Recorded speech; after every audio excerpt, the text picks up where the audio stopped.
উপরের দিকে তাকাও, তাহলে তুমি সবসময় হতাশ হবা। একটা বিল্ডিং এর 11 তলা একটা শিশু বারান্দা দিয়ে তাকিয়ে আছে, আর নিচে একটা রাস্তার শিশু সে খেলছে, কাদা দিয়ে খেলছে। উপরে নিচের শিশুটা চিন্তা করছে, ইস আমি যদি তার মতো নতুন পোশাক পরে 11 তলায় থাকতে পারতাম। আর উপরে শিশুটা বলছে, ইস আমি যদি তার মতো এভাবে স্বাধীনভাবে নিচে খেলতে পারতাম। তার মানে আমরা অন্যদিকে তাকাই, অন্যদিকে তাকাবা না, তাহলে তুমি কোনো সুখী হতে পারবা না, তুমি অন্যের সাথে কোনো তুলনা করবা না।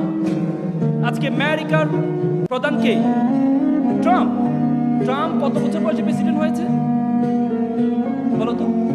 79 বছর বয়স। আর বারাক ওবামা কত বছর বয়সে প্রেসিডেন্ট হয়েছে? বারাক ওবামা 50 বছর বয়সে 2বার প্রেসিডেন্ট থেকে অবসর গ্রহণ করেছে। ট্রাম্প যদি চিন্তা করতো বারাক ওবামা পিছিয়ে একটা ছেলে প্রেসিডেন্ট হয়ে গেছে, আর আমি জীবনে কি করলাম, আমার এই জীবনটা রেখে কি লাভ, আমি কি করলাম? না, প্রত্যেকটা ফুল ফোটার আলাদা একটা সময় আছে, প্রত্যেকটা ফুল ফোটার আলাদা একটা সময় আছে। তোমাকে সেই পর্যন্ত অপেক্ষা করতে হবে। যদি সেই পর্যন্ত তুমি অপেক্ষা করতে পারো, তাহলে তুমি দেখবা আল্লাহ তাআলা তোমাকে অনর্থক সৃষ্টি করেননি। এই জন্য এখানে যারা শিক্ষার্থী আছে, নবীন শিক্ষার্থী যারা আছে,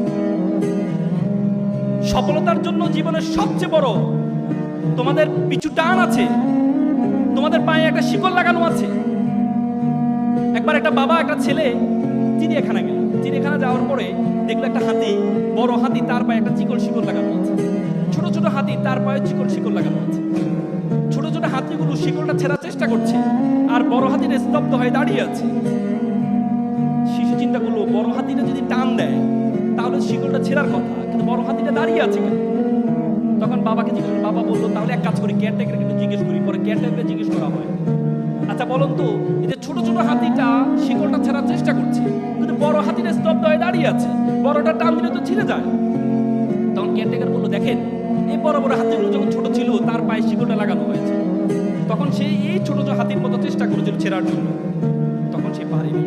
তার মাথার মধ্যে সেট হয়ে আছে, তখন যেহেতু পারিনি, এখন আমার দ্বারা আর পারা সম্ভব না। তোমাদের মাথার মধ্যে সে শিকল লাগানো হয়েছে যে তোমার বড় বোন চেষ্টা করেছে বড় জায়গা অক্সফোর্ডে যাওয়ার, বড় বোন চেষ্টা করেছে ঢাকা বিশ্ববিদ্যালয়ের শিক্ষক হওয়ার, বড় বোন চেষ্টা করেছে বিসিএস ক্যাডার হওয়ার, সে হতে পারেনি। সুতরাং তুমিও পারবা না, তোমার মাথার মধ্যে সেট হয়ে আছে, সেটা থেকে বের হয়ে আসতে হবে। পরিশ্রমের কোনো বিকল্প নেই। মনে রাখবা, পরিশ্রম তার পারিশ্রমিককে কখনো খালি হাতে ফেরায় না, কখনো না। তুমি পরিশ্রম কর, পৃথিবীর সবচেয়ে বড় সংজ্ঞা। পরিশ্রমের কোনো বিকল্প নেই, পরিশ্রমের কোনো বিকল্প নেই। একটা এক্সাম্পল তোমাদের দিকে, একবার একটা অঞ্চলে তারা চিন্তা করে একটা মন্দির বানাবে। তো মন্দিরের জন্য কি লাগে? মূর্তি লাগে। তো তারা চিন্তা করে একটা মূর্তি বানাবে। তো মূর্তির জন্য কি লাগবে? পাথর লাগবে। তো তারা চিন্তা করলো একটা পাথর কোথা থেকে পাওয়া যায়? সুন্দর পাশের গ্রামে একটা পাথর আছে, সুন্দর পাথর, সাদা পাথর, চমৎকার পাথর।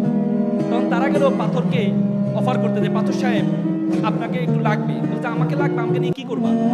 বলছে আপনাকে নিয়ে আমরা একটু 6 মাস একটু কাটবো, কষবো, মাছবো, এরপর আপনাকে মূর্তি বানাবো, মন্দিরে রাখবো, সবাই এসে আপনাকে সেলুট করবে, প্রণাম করবে, সালাম করবে।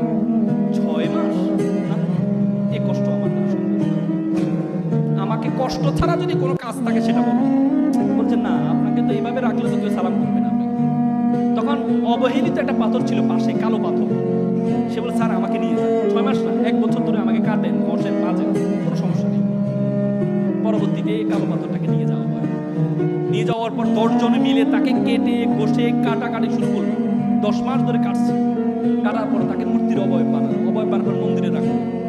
দেখা যায় সবাই এসে তাকে প্রণাম করছে, সালাম করছে, নারিকেলে পানি ঢালে। দেখলো যে বিশাল লাইন পড়ে গেছে নারিকেলে পানি। তারা চিন্তা করলো, এই যে প্রত্যেকের হাতে একটা নারিকেল যদি আমার দেয়ালে ভাঙে তাহলে আমার দেয়াল তো ফেটে যাবে। তখন তারা কি চিন্তা করলো, ওই পাথরটাকে একটা অফার দিয়ে দেখি, এখানে কাটা ঘষার কোনো কাজ নেই। তখন গেল সাদা পাথর সাহেব, আপনার একটা চমৎকার কাজ পেয়েছি। বলে কি কাজ? বলছে আপনাকে কাটবে না, ঘষবে না, মাজবে না, কিচ্ছু করবে না, শুধু নারিকেল ভাঙবে। চমৎকার। 6 মাস? না, 6 মাসও লাগবে না, এখন থেকে কাজ শুরু। এখন থেকে আপনার কাজ শুরু, রেডিমেড কাজ। ভালো কথা। তো পরে তাকে নেওয়া হয়, প্রত্যেকে এসে নারিকেল ভাঙে। আবার জুতোর পিতি খুলে গেলে তার পায়ে উপরে জুতা রাখে, পিতিটা লাগায়, আসতে চাইতে লাথি মারে, পায়ের মধ্যে কোনো কাদা লাগলে তার পাথর দিয়ে তাকে মোছে, আর নারিকেলটা নিয়ে ওই যে মূর্তি, কালো মূর্তির উপর ঢালে। সবাই এসে প্রণাম করছে, সালাম করছে। সাদা পাথর বলে, কি রে বেটা, তুই ছিলি সবচেয়ে অবহেলিত পাথর, তোর সাথে কেউ সেলফি তুলতো না, আমার সাথে সবসময় মানুষ সেলফি তুলতো, আর আজকে মানুষ তোকে প্রণাম করছে, তোকে সালাম করছে, আর আমাকে আসতে যেতে লাথি মারছে। তখন কালো পাথর বললো, তুমি তো দেখেছো আমাকে সম্মান করার, আমাকে যখন কাটা হয়েছে, কষা হয়েছে, মাজা হয়েছে, 10 জনে মিলে 4 দিক থেকে আমার উপর আঘাত করা হয়েছে, তখন আমি সহ্য করেছি বলেই আজকে মানুষ আমাকে প্রণাম করছে, সালাম করছে। তুমি যদি মনে করো যে পরিশ্রম করবে না, কষ্ট করবে না, এমনি মানুষ তোমাকে সম্মান করবে, এত সহজ? আমরা সবসময় বলি, আমরা একটা হাদিসের কথা, আত্তাকদুলা ইউরুদু, তকদির কখনো পরিবর্তন হয় না, কপালে যেটা আছে সেটা, কপালে যেটা আছে সেটা। অথচ আল্লাহ তাআলা কোরআনে বলেছে, ওয়াল্লাইসা লিল ইনসানি ইল্লা মা সা। আল্লাহ বলেছে মানুষ ততটুকুই পায় যতটুকু সে চেষ্টা করে। এবং আল্লাহ তাআলা কোরআন আরেকটা আয়াতে বলেছে, ইন্নাল্লাহা লা ইউগাইয়িরু বিকাউমি হাত্তা ইউগাইয়িরু বিআনফুসিহিম। আল্লাহ কোনো জাতির ভাগ্য পরিবর্তন করে না যতক্ষণ পর্যন্ত ওই জাতি এবং ওই ব্যক্তি নিজের ভাগ্য পরিবর্তন করার চেষ্টা না করে। আর তুমি মনে করো চেষ্টা করবা না, এমনিই তুমি সফল হয়ে যাবা, সব তোমাকে মানুষ সালাম করবে, প্রণাম করবে না, এমনি করবে না, তোমাকে এমনি কখনো করবে না। তোমরা মাইক্রোসফটের প্রতিষ্ঠাতা নাম কি বলো তো? Bill Gates. বিল গেটসের কয়েকদিন আগে আমি একটা বই পড়লাম, বইয়ের নাম ছিল রোড অ্যাহেড। সে বই দিয়ে বিল গেটস তার জীবনে, সে হার্ভার্ড ইউনিভার্সিটির ড্রপ আউট স্টুডেন্ট ছিল, সে হার্ভার্ড ইউনিভার্সিটির। সে তার বইয়ে একটা গল্প লিখেছে, তার মা ছিল Mary Maxwell Gates. Mary Maxwell ছোটবেলা তাকে 3টি পরামর্শ দিয়েছিল, যে বাবা তোমাকে বড় হয়ে গেলে 3টি কাজ তোমাকে করতে হবে। কি কাজ? একটি হচ্ছে you have to be exceptional, তোমাকে ব্যতিক্রম হতে হবে। দ্বিতীয় হচ্ছে বিং ড্রিভার, ড্রিম বিগার, তোমার স্বপ্ন হবে অনেক বড়। তৃতীয় হচ্ছে রিড লটস অফ বুকস, প্রচুর বই পড়তে হবে। যখন তাকে ছোটবেলায় পরামর্শ দিয়েছিল বি এক্সেপশনাল, তোমাকে ব্যতিক্রম হতে হবে, যখন বিল গেটস দেখতে পেলেন, সে যখন হার্ভার্ডে পড়া শুরু করলেন, তখন বড় বড় অফিসিয়াল যে কম্পিউটারগুলো আছে, এই কম্পিউটারগুলো তাকে ইউজ করার জন্য দেওয়া হয়। অফিসিয়াল কাজে ব্যবহার হতো তখন কম্পিউটার। তখন বিল গেটস চিন্তা করলো, আমি অফিসিয়াল কাজে কম্পিউটার না, আমি এমন একটা মাইক্রো কম্পিউটার আবিষ্কার করব যেটা ঘরে বসে এটা ইউজ করা যায়। বিল গেটস ইউনিভার্সিটি ক্লাসে যাওয়া বন্ধ করে দেয়।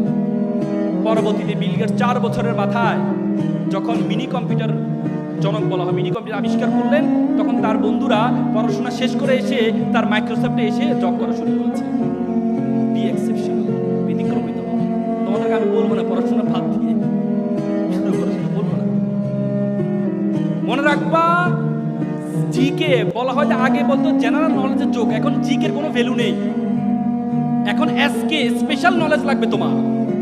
তোমাকে এমন একটা গুণ মেক শিওর করতে হবে যে গুণটা 10 জন থেকে তোমাকে পার্থক্য করে দিবে। আগে বলতো নলেজ ইজ পাওয়ার, এখন বলে knowledge is powerless without skill. দক্ষতাবিহীন নলেজের কোনো ভ্যালু নেই। তুমি যদি দক্ষ না হও, এই নলেজের কোনো ভ্যালু থাকবে না। তোমাকে এমন একটা দক্ষতা অর্জন করতে হবে। বিলিভ অর নট, বিশ্ববিদ্যালয় জীবনে যতটুকু পড়েছি, একটা শব্দ, একটা ওয়ার্ড কাজে আসে নাই। ক্যারিয়ারে একটা শব্দ কাজে আসে নাই। কাজে আসছে কি? ঢাকা বিশ্ববিদ্যালয় ডিবেটিং সোসাইটিতে ডিবেট করেছিলাম, বিভিন্ন সোশ্যাল অর্গানাইজেশনের সাথে যুক্ত ছিলাম, কমিউনিকেশন স্কিল ছিল, অনেকের সাথে পরিচয় হয়েছিলাম, শত শত মানুষের সাথে পরিচয় হয়েছিলাম। এটা কাজে আসছে সবচেয়ে বেশি।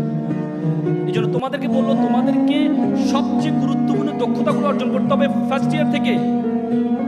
বলে না, যার টাকা আছে সে টাকা উড়ায়, তার অনেক টাকা এই জন্য উড়ায়, আর যার সময় আছে সে সময় উড়ায়। তোমাদের সবচেয়ে বেশি আছে হচ্ছে তোমাদের সময়, আর তোমরা সেটাকে উড়াও, টাকার মতো উড়াও।